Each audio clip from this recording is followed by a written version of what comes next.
Kemudian tidak dibolehkan memberikan bagian dari kurban sebagai imbalan untuk upah. Ini sepakat ulama. Dalam penyelenggaraan penyembelihannya, baik kepada pekerja termasuk panitia.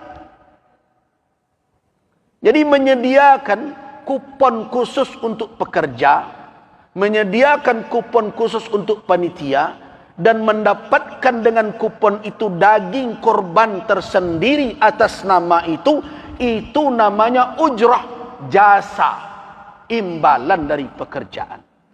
Itu dilarang oleh Nabi. Seluruh mazhab mengatakan terlarang. Ambo heran, kini ada orang nan anggan mengarajuan itu, ndak amuh.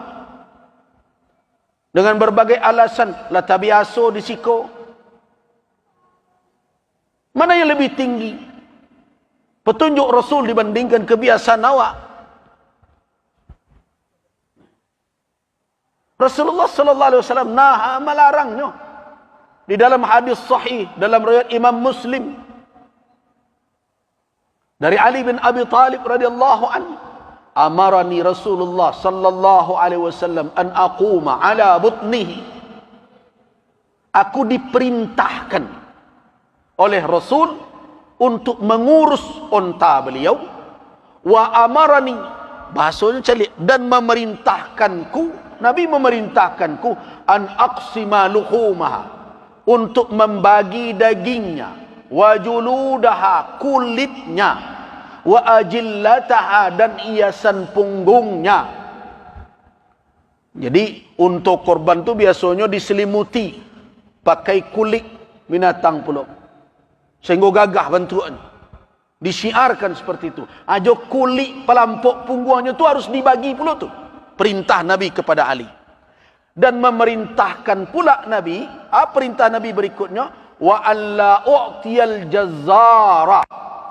Dan Nabi memerintahkan jangan saya berikan tukang jagal. Itu pekerja tadi. Minha syai'an, sedikit pun dari kurban itu, fi jizaratiha, dalam penyembelihan pengelolaannya itu. Wa qala, dan Nabi berkata, nahnu nu'tihi min indina, kami membayar dari kami agihkan dari kami, jadi itu agihkan. Di malai ragunya tu. Anak-anaknya kadang-kadang babawa istilah-istilah lain. Indak bu ya, kau gotong royong saja kau. Jadilah kau yo gotong royong. Kalau ndak dapat ndak dapat tu singguang wak. Tu ndak gotong royong namanya tu. Nah, kalau ado mendapat dek karena itu ujrah namanya tu. Terserahlah wak agih nama macam-macam. Kadang nama tu untuk mailak dari petunjuk Nabi. Wajar ndak itu umat Nabi Muhammad begitu? Oh ndak, kami sukarela saja. Kalau ndak diagi pak, ndak mau dah. Tu ndak sukarela namanya tu. Kalau ndak sukarela tu diagi ndak diagi ndak perlu liwat dah. Tapi ini kupon kau khusus kau untuk pekerja, kau untuk panitia. Mana kau mendapatnya? Karenanya pekerja. Boleh ndak awak dan ndak bekerja dapat kupon itu? Oh ndak bisa. Nah itu namanya ujrah. Kama seka dialih, kama seka diputar lalai. Hakikatnya itu jasa pekerjaan. Itu nan dilarang dek Rasul. Tapi bukan berarti orang itu ndak boleh mendapat upah. Boleh. Tapi indak dari korban tu. Nabi mengecekkan, nahnu nu'tihi, kami maginya. Nah berarti harus disediakan jasa itu oleh nan punya korban. Waduh nandak namu panitia peserta tu ustaz, ya.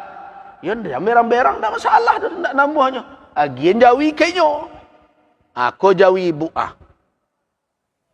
Bantailah surang. Kulitilah surang. Cancanglah surang, bagianlah surang. Selesai masalah. Karena nan tersuruh menyembelih, nan tersuruh menguliti, nan tersuruh membagikan sia. Orang yang berkorban bukan panitia.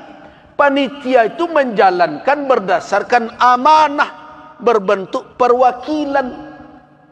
Kalau tidak namanya menanggung itu, berarti tidak bisa diterima perwakilannya. Jadi kadang-kadang awak tidak mempedomani petunjuk itu. Bakarih jo caru awak dengan berbagai alasan. Mana kau tidak sami'na wa ata'na saja, Wak? Nah, berikan jasa orang yang bekerja tadi. Lebihkan 1.000, 200.000 per orang, lah dapat berapa? Sudah hampir ratus. 100.000 saja lah 700.000 siku jawi. Berikanlah agak 300.000, 400.000. Berapa orang? Bisa pembali minyak dan berbagai macam. Tapi untuk jatah dia sebagai warga, berhaknya dapat. Karena itu bukan imbalan kerja. Silakanlah. Sebagai warganya berhak mendapat kupon biasa, silakan. Tapi atas nama pekerjaan dia tidak boleh menerima dari korban itu. Termasuk kulitnya. Nah ada juga nak bakare. Oh kami nak iyo daging. Boleh. Ada caranya. Lebihkanlah. Kadang korban ditampai itu sampai 10 ekor bagai. Kadang lebih 10 ekor. Kalau dilebihkan 100.000 surang untuk pekerja, seekor jawi berapa tu? 700. Kalau 10 berapa? 7 juta. Nah 7 juta tu balian jawi seekor. Kan dapat jawi seekor lagi. Tak perlu lo bersyarat umur dia tu. Karena nyo ndak untuk korban dah. Nah, sapi nan di Bali, jawi nan di Bali untuk pekerja tadi, bantai lo ketika itu. Nah, jadikan daging itu untuk upah. Tapi awak selamat dari larangan Nabi. Baitu bertakwa dalam beribadah. Berusaha untuk sam'an wa ta'atan. Itu takwa. Tapi kalau indak juga lah berbagai cara ditunjukkan, berarti kebangkangan kepada petunjuk syariat dan ada dalam diri itu. Boleh. Nak jawi ko solusinya. Bali lah jawi itu. Jo pitih upah kuah nalah disediakan dari peserta. 10 ekor jawi siko. Satu sapi 700.000. Karena lah dilabih 100 orang kan 7 orang. Kali 10 lah 7 juta. Balianlah jawi ke 4 juta kan cukup gadang jawi ni. Sembelih ketika itu. Daging dan jawi itu pakai untuk upah. Anda terlanggar larangan Nabi SAW. Nah kemudian bagaimana dengan kulit? Kulit dilarang dijual oleh peserta kurban dan panitia. Kenapa? Karena panitia itu wakil peserta. Kalau panitia nak menjual, sama jo peserta nak menjual. Nah, kenapa begitu? Wakil itu bertindak atas nama yang mewakilkan. Sama jo orang mewakilkan nikah. Kalau ada orang ke menikah, diwakilkan misalnya ke seseorang. Akhirnya, tiko ijab kabul, aku terima menikahi anak bapa. Mewakili kawan nambo sianu dengan maharnya sekian tunai. Kamu itu kan? Sianu menikah. Orang nama salam tu kah? Atau kawan dan diwakilnya? Kawan dan diwakil jadi bawa lebih ni orang. Kau tindakan wakil, tindakan nak mewakilkan. Jadi kalau panitia nak menjual, sianu menjual sebenarnya? Peserta. Kan dilarang dek Nabi. Nah. Di dalam hadis Abu Hurairah diriwayatkan oleh Al-Imam Al-Hakim An-Naisaburi. Imam Hakim mengatakan hadis ini sahih. Syalbani mengatakan hasan.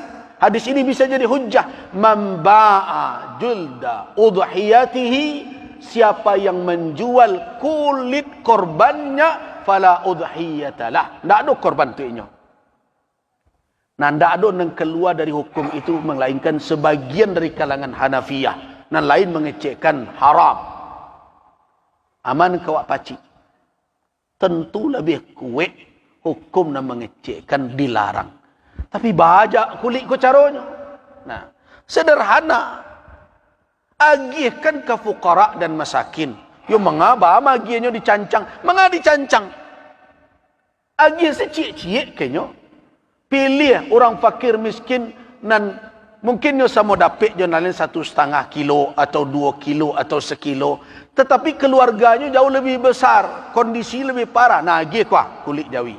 Nyo tanyo, kamangade ambo dak pandai memolahnya depak panitia. Nantilah kok tiba orang membeli jual dia awak. Orang yang menerima tidak dilarang menjual. Asalahnya. Kan masalahnya ndak buntu sadonyo. Cuma kadang perangai panitia ku ada ndak ke diatur-atur. Itu masalahnya. Itu masalahnya. Berarti ketundukan kepada petunjuk syariat nan ndak ada. Supaya lebih aman jalannya. Sudahlah, terima orang kau mari pak berapa orang? Aku kulit 10 pak 10 orang, ambil cik seorang. Kalau kami tu ada orang kembali kulit dah, pak lah tohnya dah sarah pak lah sinan. Kalau itu dilakukan melanggar tak? Tak ada melanggar. Kenapa? Karena orang sudah menerima berhak untuk menjual. Nan hebat bana kini kulit ko dijawi jo lai, ala dijualnya kurang. Lun tangga dari Jawi jualnya, terima piti. Dan berbagai macam. Nah, Bapak dan Ibu jamaah rahimakumullah. Banyak lagi sebenarnya yang perlu kita perbaiki. Cara pemberian. Kadang dek karano caru awak tu ada lu nandak tapi. Orang fakir, orang miskin nan tahari lah. Nanti lecehkan. Orang diaruk kadang-kadang berdasaknya. Basasaknya. Padahal kita harus menjaga. Sedekah itu jangan diiringi oleh adza. Oleh kalimat, sikap. Yang menyakiti orang yang menerima. Yang merendahkannya. Karena itu setiap tahun usahakanlah memperbaiki. Supaya ibadah awak itu tagak di atas ketakwaan. Itulah pesan nombor. Saya cukupkan sampai di situ.